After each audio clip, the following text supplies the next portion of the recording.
Tu dois m'accepter comme je suis. Attention à ce piège. Chers amis de l'école de la famille Fata, bienvenue. Aujourd'hui, je vais aborder cette phrase et la traiter avec vous. Je l'entends souvent, mon partenaire doit m'accepter comme je suis. Il est vrai, cette phrase est assez souvent utilisée dans le contexte d'une relation amoureuse ou conjugale, juste avec l'intention de demander du respect, la tolérance ou de l'amour inconditionnel. C'est de cette manière que je l'entends assez souvent. Mais dans la réalité d'un couple qui veut vraiment s'inscrire dans la durée et dans l'épanouissement, cette affirmation peut freiner la connexion. Et je vais te montrer en 2 points différents.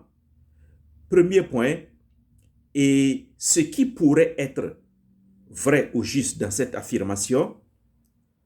Et le deuxième point qui est très important, donc jusqu'au bout, les limites de cette affirmation et surtout les dégâts que cette affirmation cause dans nos relations quotidiennes. Alors, si tu es nouveau, si tu es nouvelle sur cette chaîne-là, je t'invite simplement à t'abonner à cette chaîne de l'école de la famille Efata, car nous voulons promouvoir ici la connexion et l'épanouissement au sein des couples. Nous voulons zéro wawawa et zéro divorce au sein des couples en cette année 2025. Alors, reste jusqu'au bout pour découvrir vraiment les limites de cette affirmation qui font beaucoup de dégâts, qui détruisent, qui déchirent beaucoup de couples. Alors, qu'est-ce qui est à retenir et qu'est-ce qui semble bien et ou positif dans cette affirmation? Tu dois m'accepter comme je suis. Cette affirmation détermine ou décrit l'acceptation de l'autre ou de soi, ce qui est un fondement d'un amour authentique. Car sans accepter l'autre, vous ne pouvez pas construire une quelconque relation. On ne peut pas construire une relation solide en voulant que l'autre change pour nous aimer. Non. Si c'est vu dans ce sens, si tu veux que l'autre change pour t'aimer, non. Si la relation va être bancale à un certain moment. Ce qui est aussi vrai, c'est que chaque être humain a besoin de se sentir vu, entendu et accepté dans ses forces comme dans ses vulnérabilités. Sans jugement, sans mépris, sans insulte. Chaque être humain a besoin de cela. Et je pense que, et je crois que ceux et celles qui ont l'habitude d'utiliser cette phrase, si c'est dans ce sens-là, de se sentir vu, entendu et accepté sans jugement, mais dans tes forces et dans tes vulnérabilités, c'est-à-dire tes faiblesses, si c'est ainsi vu, il n'y a pas de problème. C'est encore jouable. Troisième élément qui semble juste dans cette affirmation, c'est que une telle affirmation décrit un sentiment de sécurité émotionnelle dans le couple, ce qui est un pilier clé d'une connexion ou d'une relation amoureuse. La sécurité émotionnelle et être accepté dans ses forces et dans ses vulnérabilités et simplement accepter le fait d'accepter l'autre. Voici 3 éléments positifs que je tire de cette affirmation. Tu dois m'accepter tel que je suis. Si c'est vu de cette manière, comme je l'ai dit, c'est jouable dans une relation. On peut encore s'arranger pour que la relation s'établisse à merveille et que cela soit une source d'épanouissement pour l'un ou pour l'autre membre du couple. Être accepté, c'est important. Cela donne une certaine estime de soi. Cela donne une certaine joie. Et être accepté et reconnu dans ses faiblesses ou dans ses forces, dans ce que je suis, mais cela donne aussi, il fait grandir aussi ou nourrit mon estime de soi. Donc, vu de cette manière, j'insiste beaucoup, c'est bon. Mais attention, il y a un piège. Il y a un piège que la majorité des gens, dans lequel la majorité des gens tombent. Et c'est ce piège-là qui constitue la deuxième partie de mon intervention. Et il faut vraiment faire attention à cela. Mais avant de continuer, chers amis de l'école de la famille Fata, s'il te plaît, active la cloche de notification, mets les j'aime et abonne-toi si tu es nouveau ou si tu es nouvelle. Nous voulons faire agrandir la communauté des familles Efata dans cette chaîne de l'école de la famille Efata. Ok? Je te donne 3 secondes pour t'abonner ou pour mettre un j'aime. 1, 2, 3. Merci beaucoup pour les j'aime. Et n'oubliez pas, je serai ravi aussi de lire vos commentaires et comment vous analysez cette phrase et quelle expérience faites-vous dans le concret à partir de ce mindset-là. Alors, attention à ces pièges-là lorsque vous utilisez cette phrase. Voilà, premier piège. Si cette phrase devient un refus d'évoluer, elle peut bloquer la croissance du couple. Malheureusement, pour beaucoup de gens, hommes comme femmes, lorsqu'ils disent que accepte-moi tel que je suis, et ils manifestent ou elles manifestent un refus d'évoluer. Tu m'as trouvé comme cela. Je donne un exemple ici. Je suis comme ça. Je parle mal quand je suis en colère. Accepte-moi.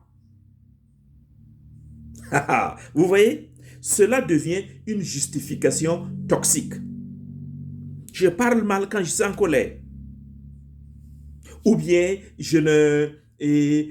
je préfère le silence dans mon coin, être dans mon coin.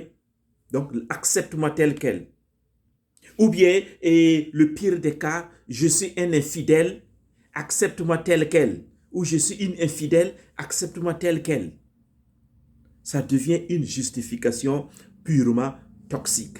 Et cela ne fait pas grandir la relation, cela ne peut pas nourrir la relation. Donc, attention. Si tu es déjà dans du mal, si tu as déjà un comportement négatif, mauvais, et que tu veux te conforter et dire dans ce mauvais comportement, je ne pense pas que tu es bien placé dans cette relation. Il vaut mieux quitter cette relation. Parce que ce confort que tu trouves dans cette mauvaise manière de parler, cette mauvaise manière de faire, de vivre, cela ne va pas vous permettre de vous épanouir dans votre relation conjugale. Ce n'est pas possible.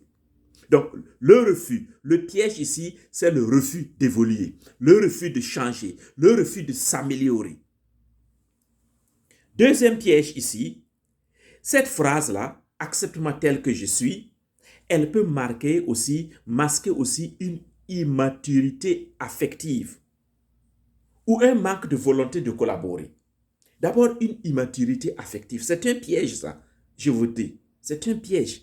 Parce que beaucoup de gens rentrent dans une relation, mais en fait, ils sont immatures. Elles sont immatures affectivement. Elles ne sont pas ou ils ne sont pas à la hauteur de cette relation. Et vu qu'ils ne sont pas ou elles ne sont pas à la hauteur de cette relation, elles préfèrent ou ils préfèrent rester dans leur coin. Oui. Je suis un mal causeur, un mal parleur, je suis un paresseux et je suis pas organisé dans ma vie, je ne peux pas entretenir la maison, tu m'acceptes comme tel. Immaturité affective. Et c'est pourquoi ça pose problème dans le couple. Ou bien simplement, comme je dis, un manque de volonté de collaborer. Il y en a parce qu'ils ne veulent pas faire l'effort de collaborer. Parce que collaborer avec son partenaire ou sa partenaire, ça demande que tu sortes de toi-même, de ta zone de confort, que tu te prives de quelque chose, que tu laisses tomber quelque chose, une partie de toi, pour aller vers l'autre, dans la zone de l'autre. Et cela, beaucoup de gens ne veulent pas le faire. Ils ne veulent pas faire cet effort-là de bouger pour aller à la rencontre de l'autre. Ils veulent que l'autre vienne les trouver dans ce qu'ils sont, bon comme mauvais. Vous voyez, c'est ça ce piège-là, qui est souvent caché derrière cette phrase-là. Et troisième piège ici, c'est qu'il faut savoir que aimer, c'est aussi être prêt à évoluer. Non par contrainte, mais par choix d'aimer mieux. Oui, c'est ça. J'évolue, je change mon comportement, mon mindset, je travaille mes croyances, mes pensées, mon comportement, mes attitudes pour m'améliorer parce que je veux aimer mieux mon partenaire ou ma partenaire. Je veux mieux être à la hauteur de cette relation. Je veux mieux apporter dans cette relation. Je veux mieux contribuer à la beauté, à la vie de cette relation.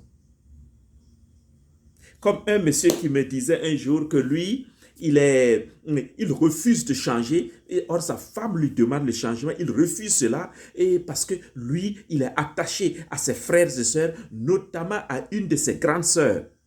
Et il préfère livrer tous ces secrets-là à sa grande sœur plutôt qu'à sa femme. Et tous ses projets sont gérés avec sa grande sœur, sa famille, sa femme même n'en sait rien du tout. Et lorsque sa femme découvre cela par inadvertance, il se plaint. Il dit, tu m'as trouvé comme ça avec ma grande sœur, donc tu ne peux pas nous séparer. La femme lui dit, mais je ne veux pas vous séparer. Mais voilà ici un exemple. Quelqu'un qui refuse le changement pour s'adapter. On change pour s'adapter à une nouvelle situation. Si tu ne veux pas de cette mariage, de cette relation, reste avec ta grande sœur. Mais du moment que tu vas épouser une autre fille, une autre demoiselle, ça demande que tu abandonnes quelque chose, donc que tu sois prêt à évoluer, et c'est ça le gros problème. Beaucoup de gens sont des paresseux dans le couple. Il y a des hommes paresseux dans le couple, dans leur tête. Il y a des femmes paresseuses dans le couple, dans leur tête. Ils refusent, elles refusent ce changement qualitatif-là pour rendre leur relation heureuse. C'est pourquoi il y a toujours des couacs dans la relation. Donc, voyez, chers amis de l'école et de la famille Ephata, pour une meilleure connexion, il vaut mieux transformer cette phrase en disant ceci. Je l'ai reformulé autrement. Au lieu de dire « accepte-moi tel que je suis », si tu veux vivre avec moi, accepte-moi tel que je suis. Non, je modifie un peu la phrase pour que ça soit vivable. Je dirais « je veux être accepté tel que je suis, mais je suis aussi prêt ou prête à évoluer pour notre bien commun. » Voilà, ça c'est beaucoup plus posé, beaucoup plus mature. Et c'est cela le cœur d'un partenariat émotionnel mature. Le cœur d'un partenariat émotionnel mature, puisque le couple c'est un partenariat. Et chacun apporte quelque chose. Si toi tu restes dans ton confort de médiocrité là, et tu refuses d'évoluer, qu'est-ce que tu apportes de bon, de grand, de noble et de beau dans le couple? Zéro. Et donc, c'est une autre personne qui va faire l'effort, ton partenaire ou ta partenaire qui va faire simplement l'effort d'évoluer. Et donc, en ce moment, tu deviens un fardeau pour l'autre. Tu deviens un poids à l'autre. Être aimé tel qu'on est, d'accord. Parce qu'on a des forces, on a des faiblesses aussi. Et on n'a pas à être jugé. Plutôt, mon partenaire ou mon partenaire a à m'aider, à modifier, à transformer mes faiblesses. Vous voyez? Mais il faut aussi que dans une relation, pour qu'il y ait une connexion, il faut que chacun accepte d'être challengé avec amour, pour devenir la meilleure version de lui-même. Être challengé. Être mis au défi, être défié, être bousculé par son partenaire. La relation elle-même, comme je dis, c'est un partenariat. La relation elle-même va te bousculer, va te challenger. Donc, il faut l'accepter nécessairement et c'est cela qui va promouvoir votre relation. Alors, chers amis de l'école de la famille Ephata, attention, avant de continuer, vous allez me dire, c'est compliqué d'être challengé, c'est compliqué le changement. Non. C'est compliqué, mais c'est faisable. C'est pourquoi je suis là. Je suis spécialiste de l'évaluation. Je vous aide à identifier vos forces, à identifier vos blocages, à identifier ce qui vous empêche d'avancer, toutes vos barrières. Et je vous permets de faire et d'établir un plan d'action pour que votre relation soit efficace et épanouissante.